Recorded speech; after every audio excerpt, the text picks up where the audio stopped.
আমাদের মধ্যে অনেকেই হয়তো বিভিন্ন কারণবশত মামলা মোকদ্দমার মধ্যে জড়িয়ে পড়েন। সেটা হতে পারে কোনো জমি জায়গা সংক্রান্ত বিষয় নিয়ে বা কোনো পারিবারিক অশান্তিকে সূত্রপাত করে।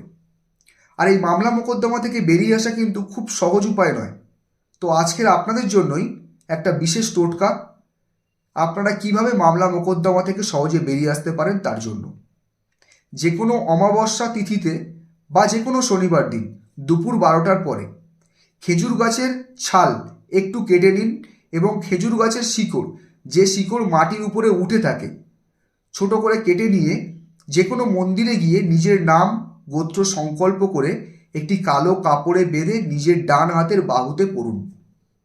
এই টোটকাটি যদি আপনারা প্রয়োগ করে থাকেন নিষ্ঠাভাবে, তাহলে অবশ্যই আপনারা কিন্তু 41 দিন পরে থেকে আপনারা বুঝতে পারবেন এবং আপনারা মামলা মোকদ্দমা থেকে সহজে বেরিয়ে আসতে পারবেন এবং আপনাদের জীবনেও কিন্তু বিভিন্ন বাধা বিপত্তি দূর হয়ে যাবে এই টোটকাটা প্রয়োগ করলে।